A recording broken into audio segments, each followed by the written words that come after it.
أعوذ بالله من الشيطان الرجيم بسم الله الرحمن الرحيم إن الذين يكفرون بآيات الله ويقتلون النبيين بغير حق ويقتلون الذين يأمرون بالقسط من الناس فبشرهم بعذاب أليم. بے شک وہ لوگ جو کفر کرتے ہیں اللہ کی آیات کے ساتھ اور قتل کرتے ہیں انبیاء کو بغیر حق کے. انبیاء کو قتل کرنا حد کب سے ہو گیا، لیکن اللہ نے ساتھ کے ذمہ یہ بات کی ہے وَيَقْتُلُونَ الَّذِينَ يَأْمُرُونَ بِالْقِسْطِ، اور ان لوگوں کو قتل کر دیتے ہیں جو انصاف کی بات کرتے ہیں، جو امر بالمعروف اور نہی عن المنکر کی بات کرتے ہیں. من الناس، انسانوں میں سے. فبشرهم بعذاب أليم، اللہ کہتا ہے انہیں دردناک عذاب کی خوشخبری سنوا دو. نبی صلی اللہ علیہ وسلم نبی ہیں، آپ سے پہلے بہت سے انبیاء کو شہید کر دیا گیا، قتل کر دیا گیا. حضرت یحییٰ علیہ السلام، حضرت عیسیٰ علیہ السلام. اللہ تبارک و تعالیٰ نے قرآن میں تصریح فرمائی، مگر بائبل یہی کہتی ہے کہ انہیں ہم لوگوں نے سولی دے دیا. تو مجھے بتائیں کہ آپ کی آل کے سوا جن کے بارے میں نبی صلی اللہ علیہ وسلم کی حدیث مبارک ہے غدیر قوم کے موقع پر، من کنت مولاہ ھذا فعلی مولا، جس کا میں مولا ہوں اس کا علی مولا ہے. اور نبی صلی اللہ علیہ وسلم نے 18 ذی الحجہ کو حجۃ الوداع کے بعد 10 ہجری میں حج سے لوٹتے ہوئے خم نامی گاؤں میں ٹھہرے تھے، اور وہاں پر آپ نے فرمایا تھا کہ لوگوں میرے بعد کیا آپ نے پوچھا کیا یہ حق ہے میرا؟ میں وہ آیت تلاوت کرتی ہوں سورۃ احزاب کی. آپ نے اپنا حق پوچھا انسانوں سے. النبی اولا من المؤمنین من انفسهم وازواجهم امہاتهم. سورۃ احزاب کی آیت ہے، اللہ کا مجھے شمار فرمائے. نبی کا حق مسلمانوں پر ان کی اپنی جان سے بھی زیادہ ہے. کیا میرا حق تسلیم کرتے ہو؟ جتنے صحابہ کرام موجود تھے فرمایا جی کرتے ہیں. فرمایا میں تمہیں 2 چیزوں کو چھوڑے جا رہا ہوں، اگر ان کو مضبوطی سے تھامے رہو گے گمراہ نہیں ہوگے. ایک میری کتاب، اللہ کی کتاب، وہ ہدایت ہے، وہ نور ہے. 3 بار فرمایا لوگوں اللہ کی کتاب کو نہ چھوڑ دینا. اللہ کی کتاب اللہ کی رسی ہے، اللہ کا کنیکشن ہے. 3 بار یہ فرمانے کے بعد فرمایا کہ میرے اہل بیت، میں اپنے اہل بیت بھی تمہارے پاس چھوڑے جا رہا ہوں. ان کے بارے میں اللہ سے ڈرتے رہنا. لوگوں میرے اہل بیت کے بارے میں اللہ سے ڈرتے رہنا. لوگوں میرے اہل بیت کے بارے میں اللہ سے ڈرتے رہنا. اور پھر فرمایا من کنت مولاہ فھذا علی مولا، جو مجھے اپنا سردار مانتا ہے، جو مجھے اپنا دوست مانتا ہے، جو مجھے اپنا رہنما مانتا ہے، تو علی اس کا رہنما ہے، علی اس کا دوست ہے، علی اس کے لیے پریورٹی ہے. جن کے بارے میں یہ کہا جائے، اور نبی صلی اللہ علیہ وسلم اپنی پیاری بیٹی، لاڈلی بیٹی سید اہل الجنہ، جنت کی عورتوں کی سردار سیدہ شہاب الجنہ امام حسن اور حسین، ان کے بارے میں فرمایا اے اللہ جو حسن حسین سے محبت کرے تو ان سے محبت کر، جو ان سے نہ بغض رکھے، دشمنی رکھے، اللہ تو ان سے دشمنی رکھ. فرمایا علی سے میں محبت کرتا ہوں، اللہ تو بھی اس سے محبت کر، اور جو علی سے دشمنی رکھے اللہ تو بھی اس سے دشمنی رکھ. لیکن صرف 50-60 سال کے بعد 61 ہجری میں 50 سال گزرے ہیں، امت نے نبی کی پوری آل کو ذبح کر دیا. یہ واقعہ اتنا دردناک ہے، اس کا جتنا بھی غم منایا جائے کم ہے. سوگ تو 3 دن کا ہوتا ہے، 3 دن کے بعد سوگ تو ختم ہو جاتے ہیں، غم تو کبھی نہیں جاتے. حضرت حمزہ رضی اللہ تعالیٰ عنہ 3 ہجری میں غزوہ احد کے موقع پر شہید ہوئے ہیں، اور حجۃ الوداع مکہ فتح ہوا ہے 8 ہجری میں. حضرت بلال وحشی کو پکڑ کے لائے ہیں آپ کے پاس، یا رسول اللہ سب کو معافی مل رہی ہے، انہیں بھی معاف کر دیں. فرمایا وحشی ہو حمزہ کو قتل کیا تھا؟ فرمایا جی یا رسول اللہ. کہا تمہارا ایمان قبول ہے، لیکن وحشی مجھے اپنی شکل نہ دکھانا، میں تمہاری شکل نہیں دیکھ سکتا. 5 سال گزر گئے تھے، سوگ کے دن تو ختم ہو گئے تھے، غم تازہ تھا.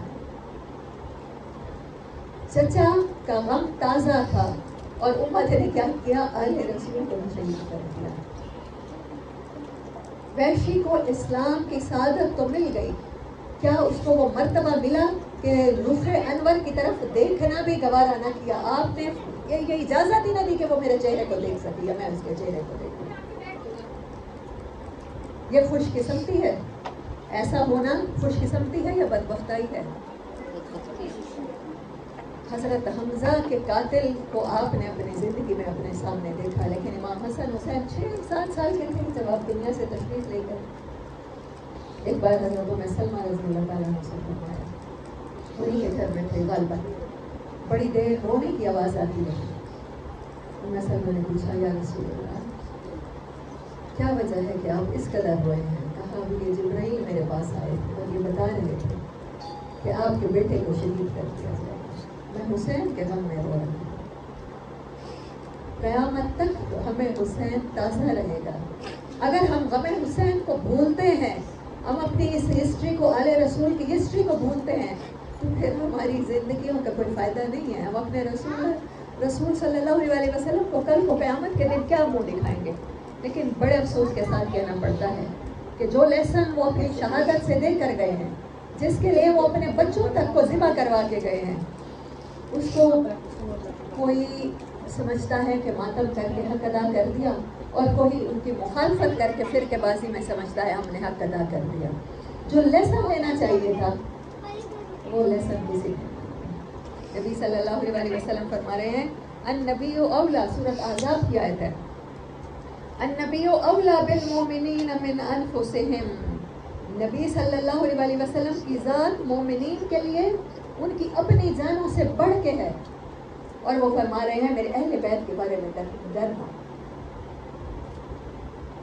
اور فرما رہے ہیں کہ اللہ میں حسن حسین سے محبت کرتا ہوں، جن سے میں محبت کرتا ہوں تو ان سے محبت کر، اور جو ان سے بغض رکھے تو ان سے بغض رکھے. اس کے باوجود امت کی جرأت پہ حیرانی ہے کہ انہوں نے یہ کام کیا. اور اس کا محرک کیا بنا؟ محرک وہی بنا جو پہلا واقعہ ہے. حضرت آدم علیہ السلام کے پہلے 2 بیٹے حابیل اور قابیل، طاقت اور اقتدار، یہی چاہیے تھا، اس کے لیے اپنے بھائی کو قتل کر دیا. حضرت ابراہیم علیہ السلام کے 2 بیٹے حضرت اسماعیل اور حضرت اسحاق، نبی صلی اللہ علیہ وسلم جب دم کیا کرتے تھے، جب دم کیا کرتے تھے تو کہتے تھے اللہ پاک جیسے ابراہیم علیہ السلام اپنے دونوں بیٹوں کو دم کرتے ہیں، میں اپنے دونوں بیٹوں حسن اور حسین کو ایسے ہی انہی طریقوں پہ دم کرتا ہوں. دیکھیں حضرت حسن 46 سال کی ایج میں زہر سے شہید ہوئے، اور حضرت حسین حضرت اسماعیل کی طرح ذبح ہوئے. حضرت اسماعیل سے چھری ہٹ گئی تھی. دوسرا واقعہ بتاتی ہوں بنو ہاشم کا. ہاشم کہتے ہیں شوربے میں روٹی توڑ کے ڈالنے والا. ہاشم نبی صلی اللہ علیہ وسلم کے پردادا. سفر کے موقع پر گئے ہیں، وہاں پر کسی بستی میں، مدینہ کی بستی غالباً، وہاں پر ایک خاتون سے نکاح کیا ہے. اسی سفر میں انتقال ہو گیا ہے. وہ خاتون حاملہ ہوئی ہے اور ان سے بیٹا پیدا ہوا ہے شیبہ. 10-12 سال کے تھے تو مطلب ان کے بھائی ہیں، ان کو خیال آیا کہ بھتیجے کو مکہ واپس لے آؤں. وہ ان کی والدہ سے بڑی منت تکلا کر کے بچے کو واپس لے کر آئے ہیں. مکے میں رواج تھا، مدینے میں، عربوں میں، کہ جب کوئی سفر سے آتا تھا تو جیسے اور سامان خرید کے لاتا تھا تو وہ اپنے ساتھ غلام بھی خرید کے لاتا تھا. تو لوگوں نے یہی سمجھا 10-12 سال کا لڑکا مطلب غلام خرید کے لائے ہیں. لوگوں کو کیا پتا کہ بھتیجا ہے، ہاشم کا بیٹا ہے. تو انہوں نے کہنے لگے عبد المطلب، مطلب کا غلام. انہوں نے بعد میں بتایا بھی صحیح کہ نہیں یہ میرا بھتیجا ہے، لیکن وہ آپ کے دادا حضور کیا کہلائے؟ عبد المطلب بھی کہلائے. جو نام پڑ گیا سو پڑ گیا. جناب عبد المطلب نے خواب میں دیکھا کہ کوئی ان سے کہہ رہا ہے کہ کنواں کھودو، چاہے زمزم کا کنواں کھودو، وہاں سے پانی بھی نکلے گا جو قیامت تک ختم نہیں ہوگا. اور وہاں سے جو ہرن ہیں، سونے کے ہرن، وہ بھی ہیں، اور کچھ نوادرات ہیں اور تلواریں ہیں، کھودو. کہنے لگے، سوچنے لگے میں کیسے کھولوں. اس کے بعد دوبارہ خواب دیکھا کہ وہ کنواں کھولو. بنو جرم جو حضرت حاجرہ علیہ السلام کے ٹائم پہ قبیلہ آ کے آباد ہوا تھا. جب یہ مکہ سے گئے تھے نا تو یہ چاہے زمزم کو بند کر کے گئے تھے اور خزانہ دفن کر کے گئے تھے. تو پھر خواب میں دیکھا کہ کہا جا رہا ہے کہ خزانہ نکالو. کہنے لگے میرا تو ایک بیٹا ہے. اس ٹائم ان کا ایک ہی بیٹا تھا, حارث جن کا نام تھا. میں اکیلا اپنے بیٹے کے ساتھ کیسے نکالوں گا؟ اور مجھے بتایا جائے کہ خزانہ کہاں ہے. کہا کہ جہاں کوا چونچ مارے گا زمین پر ٹہلے کے پاس وہاں خزانہ ہوگا. صبح کے ٹائم اٹھ کے خانہ کعبہ کے ارد گرد گھوم رہے تھے. ایک جگہ دیکھی وہاں پر کوا زمین پہ اپنی چونچ رگڑ رہا تھا. دونوں باپ بیٹے نے کدالیں اٹھائی اور کھودنا شروع کیا. کھودتے کھودتے کھودتے پہلے خزانہ نکلا, تلواریں نکلی, وہ ہرن نکلے 2, اور پھر اس کے بعد چاہے زمزم جاری ہو گیا. وہ تو نکال لیا, لیکن سارا عرب باقی کے قبیلے آ گئے کہ ہمارا بھی اس میں حصہ ہے. انہوں نے کہا یہ تو ہم باپ بیٹے نے نکالا ہے اور خزانہ نکالنے کا مجھے غیب سے اشارہ ہوا ہے اور میں نے نکالا ہے, اس خزانے پہ میرا حق ہے, کوئی مرکزی حکومت تو تھی نہیں. انہوں نے کہا کہ نہیں جی ہم تو اپنا حصہ لیں گے. بہت جھگڑے کے بعد انہیں مل تو گیا, لیکن بہت سے قبیلے اس میں شامل ہونے کے لیے وہ تیار ہو گئے. تب انہوں نے منت مانی کہ میرا ایک بیٹا ہے, میں کمزور ہوں, آج مجھے دبایا جا رہا ہے, اللہ اگر مجھے 10 بیٹے دے گا تو ایک بیٹا میں خانہ کعبہ کے پاس اپنا ذبح کروں گا, اللہ کے راستے میں قربان کروں گا. نبی صلی اللہ علیہ وسلم حضرت ابراہیم کو کیا کہا کرتے تھے؟ اپنے والد, میں اپنے والد ابراہیم کا بیٹا ہوں. وہ والد جس نے حضرت اسماعیل کو ذبح کیا, وہ تو اللہ نے ذبیحہ بھیجا تھا جنت سے فدیے میں دمبے کو. انہوں نے تو چھری چلائی تھی نا, انہوں نے فیل کیا تھا خون کا نکلنا اسماعیل کا, انہوں نے تو سب کچھ فیل کیا تھا. دوسرے ذبیحہ جناب عبد المطلب بہت بہادر انسان تھے, بہت اصولوں والے انسان تھے, انہوں نے اصولوں پہ کمپرومائز نہیں کیا. جب اللہ نے انہیں 10 بیٹے عطا کیے تو انہوں نے قرعہ نکالا کہ کس بیٹے کو اللہ کے راستے میں ذبح کر دوں. جب قرعہ نکالا گیا تو قرعہ نبی صلی اللہ علیہ وسلم کے والد گرامی جناب عبداللہ کے نام نکلا. اب انہوں نے کہا کمٹمنٹ کے اتنے پکے لوگ کہ ٹھیک ہے میں نے کمٹمنٹ کی ہے تو ذبح کروں گا. سارے خاندان والے, ان کی والدہ کہ نہیں اس کچھ اور کہیں چلتے ہیں, کسی سے مشورہ کرتے ہیں, کسی بزرگ سے, عامل سے, عالم سے پوچھتے ہیں, کوئی اور حل نکل آئے. پھر وہ جاتے ہیں ایک کاہنہ عورت کے پاس, تو اس نے کہا ایسا کرو کہ ایک طرف 10 اونٹ اور ایک طرف عبداللہ کا نام لکھ کے آپ قرعہ نکالیں, پھر دیکھیں کس کے نام نکلتا ہے. پھر قرعہ نکالا, پھر عبداللہ کے نام نکلا. دوبارہ پوچھا, انہوں نے کہا کہ 10 اونٹ اور بڑھاؤ. کہتی ہیں اونٹ بڑھاتے جاؤ یہاں تک کہ اونٹوں کے نام قرعہ نکلے. اونٹ بڑھاتے گئے, 10 سے 20, 20 سے 30, 30 سے 40, 40 سے 50, 50 سے 60, 60 سے 70, پھر 80, پھر 90, 100 اونٹ جب ہو گئے تب قرعہ عبداللہ کے نام نہیں, جناب عبداللہ کے نام نہیں, کائنات کے سردار کے والد کے نام نہیں, اور اونٹوں کے نام نکلا. 100 اونٹ جناب عبد المطلب نے ذبح کیے. یہ لوگ مسلطوں کو نہیں جانتے تھے, ہمارے اور آپ کی طرح کمپرومائز کرنے والے نہیں ہوتے تھے. کہتے کہ اب تو میں طاقت کا مالک ہوں, 10 بیٹے دے دیے ہیں, اللہ سے جو وعدہ کیا تھا نہ پورا کروں کون پوچھے گا. اولاد کو ذبح کرنا آسان ہے. حضرت ابراہیم بھی آنکھوں پہ پٹی باندھ کے کر رہے ہیں, لیکن جناب عبد المطلب کہہ رہے ہیں کہ ذبح کروں گا. بیٹا کہا ہے تو دوں گا.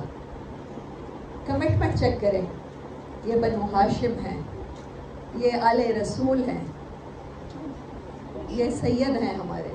انہی میں سے جو خاتون جنت ہیں وہ بھی بنو ہاشم میں سے, جو کائنات کے سردار ہیں وہ بھی بنو ہاشم میں سے, جو جنت کے نوجوانوں کے سردار ہیں وہ بھی بنو ہاشم میں سے. کیا کوئی اور فضیلت باقی رہ گئی ہے اس خاندان کے متعلق جو کائنات میں کوئی اور خاندان کمپیٹ کر سکے اس خاندان کے ساتھ؟ نبی صلی اللہ علیہ وسلم اسی لیے فرمایا کرتے تھے میں 2 ذبیحوں کی اولاد ہوں, حضرت اسماعیل اور جناب عبداللہ. میرے والد کو بھی ذبح کرنے کی منت مانی تھی میرے دادا نے, اور اس کی جگہ اونٹ ذبح کی, لیکن اللہ تعالیٰ نے کیا دوبارہ وہ ذبیحہ نہیں لیا. وہ قربانی جو مؤخر ہو گئی تھی, جناب عبداللہ تو بچ گئے تھے 100 اونٹ دے کے, لیکن وعدہ جو کیا تھا بنو ہاشم نے نبھایا کس نے؟ حسین علیہ السلام نے نبھایا. آپ لوگ کمپرومائز کرنے والے لوگ نہیں تھے. جنت کے نوجوانوں کے سردار کا ٹائٹل ملا ہے. کیا اللہ باعث ہے صرف خاندانیت کے باعث یہ ٹائٹل مل گیا تھا؟ 6 سال ہوئے تھے آپ کی کمپنی میں رہے ہیں. کیونکہ انہوں نے مستقبل میں جا کے اتنا عظیم الشان کارنامہ کرنا تھا کہ وہ ڈیزرو کرتے تھے کہ وہ جنت کے نوجوانوں کے سردار ہوں. تاکہ کل کو کوئی یہ نہ کہے کہ یہ تو کام ہم نے بھی کیا ہوا تھا, حسین نے کر لیا تو کون سا کام پڑ گیا. تہجدیں تو ہم نے بھی پڑھی ہیں, 100 حج تو ہم نے بھی کیے ہیں, انلیس کے 100 سال کیے جو اتنی نمازیں ہم نے بھی پڑھی ہیں. تو ان کو جنت کے سرداروں کا ٹائٹل صرف اس لیے مل گیا کہ نبی کے بیٹے ہیں؟ نہیں, اللہ نے بتایا کہ جو حسین نے کیا پھر وہ کوئی نہیں کر سکتا. اس لیے ان کو یہ ٹائٹل ملا کہ وہ جنت کے نوجوانوں کے سردار ہیں. فرمایا علی آپ کا گھر جنت میں میرے گھر کے سامنے ہوگا. اور فرمایا اللہ جو علی سے بغض رکھے تو اس سے نفرت کر. اللہ کی دشمنی نبھانا آسان ہے. اور علی سے محبت نہیں کرے گا مگر مومن, اور علی سے نفرت نہیں کرے گا مگر منافق. نبی صلی اللہ علیہ وسلم فرما رہے ہیں کہ حق ولایت میرا تسلیم کرتے ہو تو میں تمہیں اپنے اہل بیت کے بارے میں اللہ کا خوف دلاتا ہوں. یہ آخری بات ہے جو آپ نے امت سے کہی ہے, اور اس کے بعد دنیا سے رحلت فرما گئے ہیں. اس کے 50 سال کے بعد امت نے کیا کیا؟ حضرت علی کی جو 2.5 سالہ خلافت ہے, اٹ واز ویری ڈیسٹیبلائزڈ. اتنی ڈیسٹیبلائز کر دی گئی. جو اما عائشہ کے ساتھ جنگ جمل ہوئی ہے جس میں 10,000 صحابہ دونوں طرف سے شہید ہوئے ہیں, ایک غلط فہمی کا نتیجہ کہ قاتلین عثمان سے بدلہ لیا جائے. وہ مدینہ جہاں حضرت عثمان رضی اللہ تعالیٰ عنہ نے پہرا دینے والے کون تھے؟ حضرت علی اور ان کے بیٹے ہی تھے نا حضرت عثمان کا پہرا دینے والے. لیکن فرمایا کہ میرے ہاتھ میں تلوار نہ اٹھانا, مدینہ کی زمین پہ خون نہ بہے. حرمت, مدینہ کی حرمت کا یہ خیال رکھا. حضرت عمر رضی اللہ تعالیٰ عنہ آخری حج کر کے جب آئے ہیں تو لوگوں میں سے سنا کہتے ہیں اسی ٹائم کرنے لگے ہیں تقریر. صحابہ نے کہا ہے کہ مدینہ پہنچ کے تقریر کیجیے گا, مکہ میں نہ کریں. حج کے خطبے میں یہ بات نہ کریں. مدینہ پہنچتے ہی خطبہ دیا ہے. کہا ہے میں لوگوں میں باتیں سن رہا ہوں کہ عمر کے بعد فلاں شخص کہتا ہے میں خلیفہ بن جاؤں گا. تو جو کوئی مسلمانوں کی رائے کے بغیر خلیفہ بننے کی کوشش کرے گا تو وہ مسلمانوں میں فتنہ و فساد پھیلائے گا. دیکھو کوئی شخص تم میں بغیر مسلمانوں کے مشورے کے مسلط نہ ہونے پائے. حضرت عمر نے فرمایا جس نبی صلی اللہ علیہ وسلم کی خلافت کو لے کر تمام خلفائے راشدین چلتے آئے تھے, حضرت علی کے دور میں انہیں ڈیسٹیبلائز کر دیا گیا. دونوں طرف کے مسلمانوں کو لڑا دیا گیا. اما عائشہ جب تک زندہ رہی اس کے بعد وہ واقعہ یاد کر کے رویا کرتی تھی کہ مجھ سے بڑی غلطی ہو گئی, مجھے ایسا نہیں کرنا چاہیے. وہ چاہتی تھی کہ قاتلین عثمان کا بدلہ لیا جائے, اور حضرت علی کہتے تھے کہ ابھی جب اتنے زیادہ فتنے کے دور میں نے خلافت سنبھالی ہے تو ابھی اس کو ڈیسٹیبلائز نہ کیا جائے.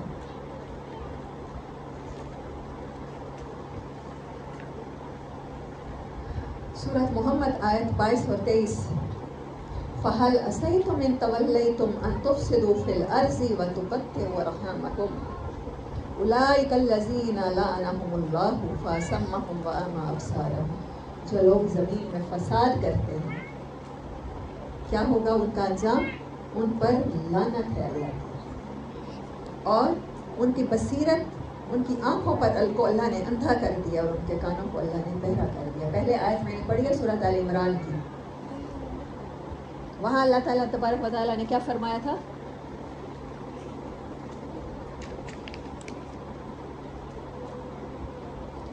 ان الذين يكفرون بآيات الله ويقتلون النبيين بغير حق ويقتلون الذين يأمرون بالقسط من الناس فبشرهم بعذاب أليم. حضرت عمر رضی اللہ تعالیٰ عنہ کے دور میں کسی نے کہا حضرت عبداللہ بن عمر کو خلیفہ بنا دیا جائے. کہا میرا بیٹا ہرگز نہیں, اسے تو طلاق کے مسائل, اسے تو طلاق دینے کا طریقہ بھی صحیح طرح سے نہیں آتا, وہ کیسے بن سکتا ہے؟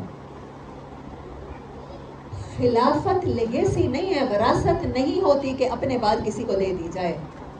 حضرت علی کے دور میں جناب معاویہ نے شام ایک صوبہ تھا مسلمان ریاست کا، جب بہت زیادہ فتوحات ہوئی، کیسر و کسرا بھی فتح ہو گئے، روم اور ایران، رومن امپائر اور پرشین امپائر بھی اسلام میں شامل ہو گئی، جب ایکسپینڈ ہو گئیں مسلمانوں کی سرحدیں، اسلام کی سرحدیں، تو شام میں انہوں نے بغاوت کی حضرت علی کے خلاف، جنگ صفین ہوئی۔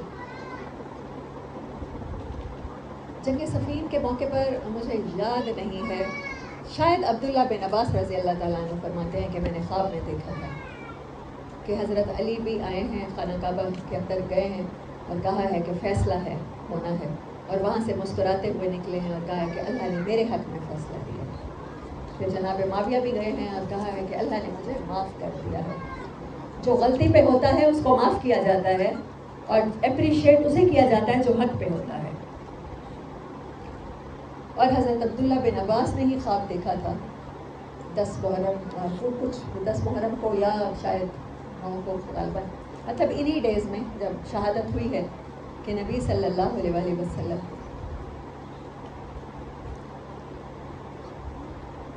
گرد آلود کپڑوں کے ساتھ، پراندگا بالوں کے ساتھ کربلا کے میدان سے خون اکٹھا کر رہے ہیں شیشے میں۔ پوچھا یا رسول اللہ یہ کس کا خون ہے؟ کہا کہ کل کو قیامت کے دن مقدمے میں پیش کروں گا اللہ کے سامنے، میری آنکھ کو ذبح کر دیا ہے۔ حضرت عباس کہتے ہیں میں نے ڈیٹ نوٹ کی، پھر قافلے جب آئے یہ واقعہ ہوا تو پتہ چلا کہ وہی ڈیٹ تھی جب شہادت ہوئی ہے۔ وہ نبی جو چچا کا غم نہیں بھولے، وحشی کو اجازت نہیں دی کہ وہ رخ انور کو دیکھا کرے، اس نبی نے جن ہونٹوں کو چوما ہے، جن کی سواری بنے ہیں، ان کو شہید کرنے والوں کو، ان کو اپنے گھوڑوں کے سموں کے نیچے دینے والوں کو، ان کے سر اتار کے ان کے جسموں کو روکنے والوں کو بغیر کفن کے مٹی نے کفن دی ہے، یہ حشر کرنے والوں کو آپ سمجھتے ہیں کل قیامت کے دن میں سامنا کر سکیں گی؟ امت معاف کر دیں گے؟ How it could be possible؟ بات تو صرف اصول کی تھی۔ میں نے آپ کو جناب عبد المطلب کا واقعہ کیوں سنایا کہ جب انہوں نے کمٹمنٹ کی تھی کہ میں اپنے ایک بیٹا قربان کروں گا، یہ وہ خاندان ہے انہوں نے کمٹمنٹ نبھائی۔ جب باپ کے بعد بیٹا نہیں بن سکتا یزید بن معاویہ کی بیعت وہ کیوں کرتے؟ اور بیعت لی نہیں جاتی تھی، بیعت کی جاتی تھی۔ حضرت ابو بکر کی 6 ماہ حضرت علی نے بیعت نہیں کی۔ کیا حضرت ابو بکر نے حضرت علی کے گھر پہ چڑھائی کر دی تھی کہ علی بیعت کرو ورنہ یہ کر دوں گا یا وہ کر دوں گا؟ بیعت کا مطلب ہوتا ہے اپنی خوشی سے آپ کسی کو رسپانسبلٹی دیتے ہیں، کسی کی رسپانسبلٹی تسلیم کرتے ہیں، اور اگر آپ نہیں کرتے تو نہیں کرتے، چاہے تمام لوگوں نے بیعت کر لی ہو۔ لیکن کچھ لوگ تھے جو پرومیننٹ فگر تھے جنہوں نے کہا کہ حضرت امام حسین نے کہا کہ میرے جیسا بندہ تیرے جیسے بندے کی بیعت نہیں کر سکتا۔ وہ اعلانیہ فاسق و فاجر تھا، اعلانیہ شراب پینے والا، اعلانیہ زنا کرنے والا، اور یہ نانا کے دین کے علم بردار، یہ ایسے شخص کی بیعت کیسے کرتے؟ اور اصول ہی نہیں تھا کہ باپ کے بعد بیٹا بنا دیا جائے۔ جب امام حسن رضی اللہ تعالیٰ عنہ کے ساتھ سیٹلمنٹ ہوئی ہے، 4 خلفائے راشدین اور 5ویں حضرت امام حسن 6 ماہ حکومت رہی ہے، انہوں نے سرنڈر کیا ہے کہ مسلمانوں میں خون ریزی نہ ہو۔ کیا انہیں بخش دیا گیا؟ انہیں بھی تو زہر دے کے مار دیا گیا، پلانٹڈ تھی وہ خاتون۔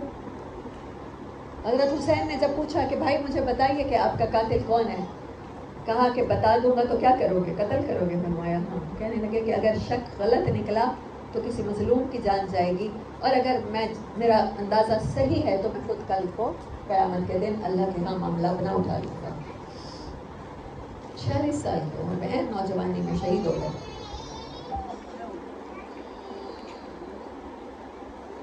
جس نے سرنڈر کر دیا پھر اسے کیوں شہید کیا گیا؟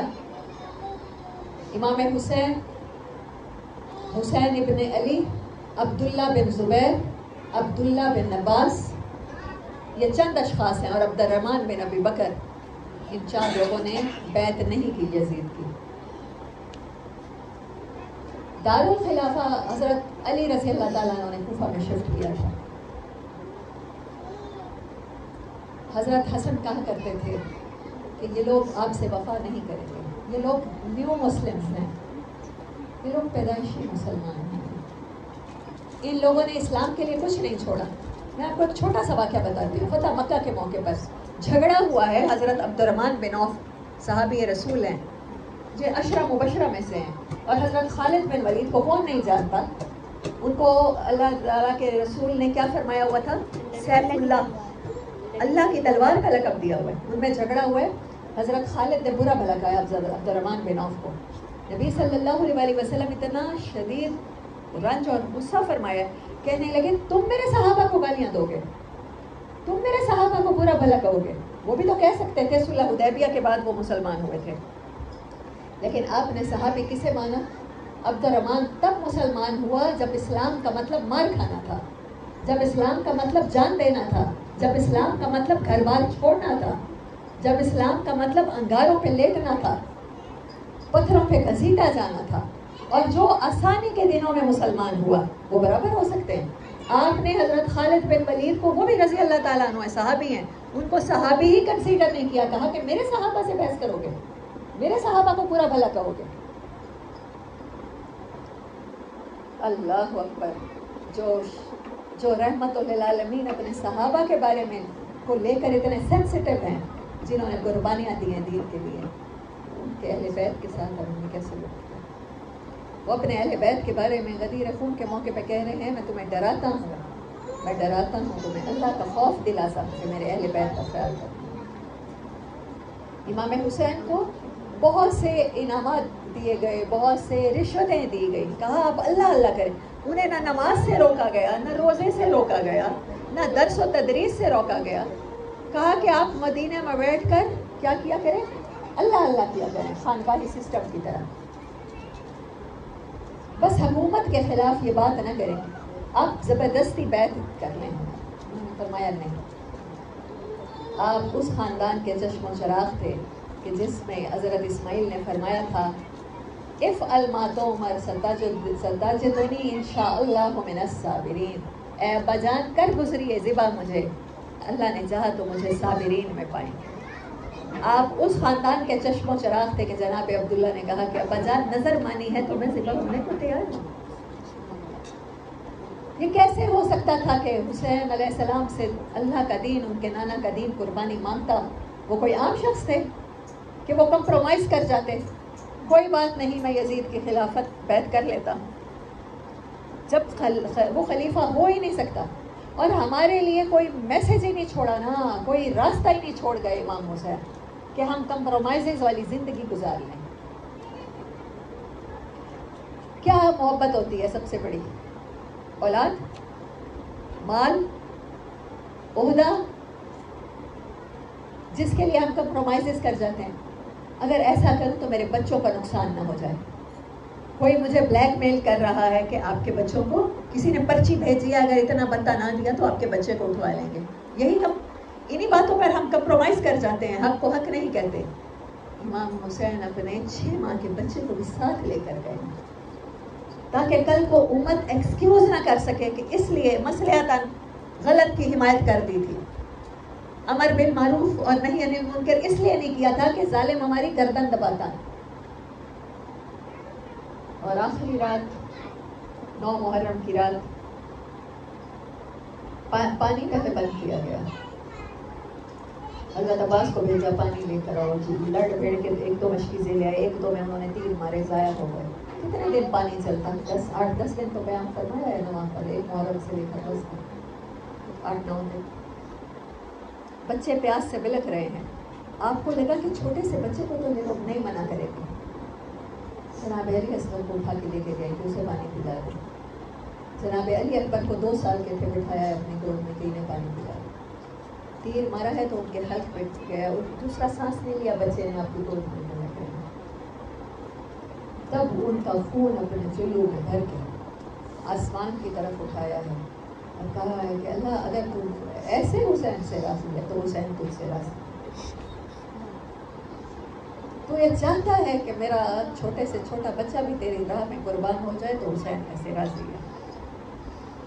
رضا کا مقام دیکھے اور کمپرومائز نہ کرنے کا مقام دیکھے. دوسری طرف یزیدی لشکر میں عبید اللہ بن زیاد